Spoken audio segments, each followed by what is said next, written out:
Phone call తో మీ బంగారాన్ని విడిపించి ప్రెజెంట్ మార్కెట్ రేట్ కే కొని బ్యాలెన్స్ అమౌంట్ ని క్యాష్ గా లేకపోతే సమానమైన బంగారాన్ని మీకిస్తుంది అక్షయ గోల్డ్ హబ్. ప్రముఖ టెక్ దిగ్గజం మైక్రోసాఫ్ట్ స్టాక్ మార్కెట్లో కొన్ని గంటల్లోనే భారీగా నష్టాన్ని చవిచూసింది. కంపెనీ షేర్ విలువ ఒక దశలో 12% కుంగింది. దాంతో ఆ సంస్థ విలువలో $400 బిలియన్ మదుపర్ల సంపద ఆవిరైంది. భారతీయ కరెన్సీలో ఈ మొత్తం 36 లక్షల కోట్ల రూపాయలు. స్టాక్ మార్కెట్ చరిత్రలో ఒక్క రోజులో ఈ స్థాయిలో పతనం కావటం ఇది రెండోది.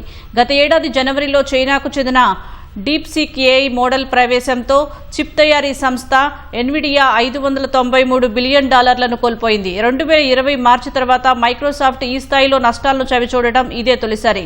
కృత్రిమ మేధాపై కంపెనీ చేస్తున్న వ్యయాలతో ఇన్వెస్టర్లు ఆందోళన చెందుతున్నారు. గతేడాది పెట్టిన భారీ పెట్టుబడులకు ఏ మేరకు ప్రతిఫలాలు అందాయో తెలుసుకోవాలని వాటాదారులు భావిస్తున్నారు. మైక్రోసాఫ్ట్ తన క్లౌడ్ ఏఐ విభాగాలపై పెట్టుబడుల్లో 66% పెరుగుదల కనిపించింది.